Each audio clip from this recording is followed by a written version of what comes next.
দেশের শীর্ষ 20টি কোম্পানির মানব সম্পদ বিভাগের প্রধান কর্মকর্তাদের নিয়ে গত শনিবার উত্তরা ইউনিভার্সিটিতে অনুষ্ঠিত হল HR সামিট 2024।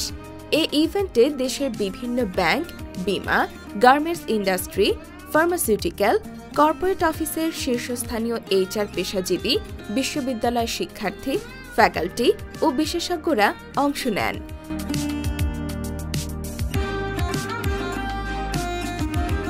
অনুষ্ঠানে অতিথি হিসেবে উপস্থিত ছিলেন উত্তরা ইউনিভার্সিটির মাননীয় উপাচার্য অধ্যাপক ডক্টর ইয়াসমিন আরা লেখা।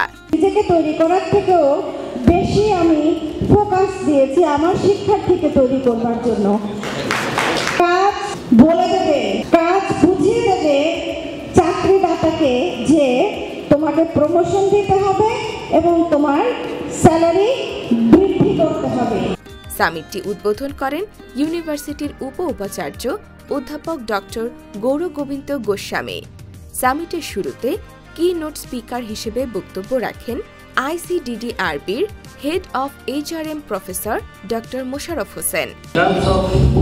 Organizing this HR summit, we had a lot of back and forth discussion, and I'm very pleased to report here we are the co-organizer, but most of the work, finance and everything was sponsored by Uttara University. অনুষ্ঠানটির লক্ষ্য ছিল কিভাবে শিক্ষার্থীরা নিজেদেরকে industry উপযোগী করে গড়ে তোলার পাশাপাশি জব মার্কেটে কোন কোন বিষয়ে দক্ষতা অর্জন করতে পারে।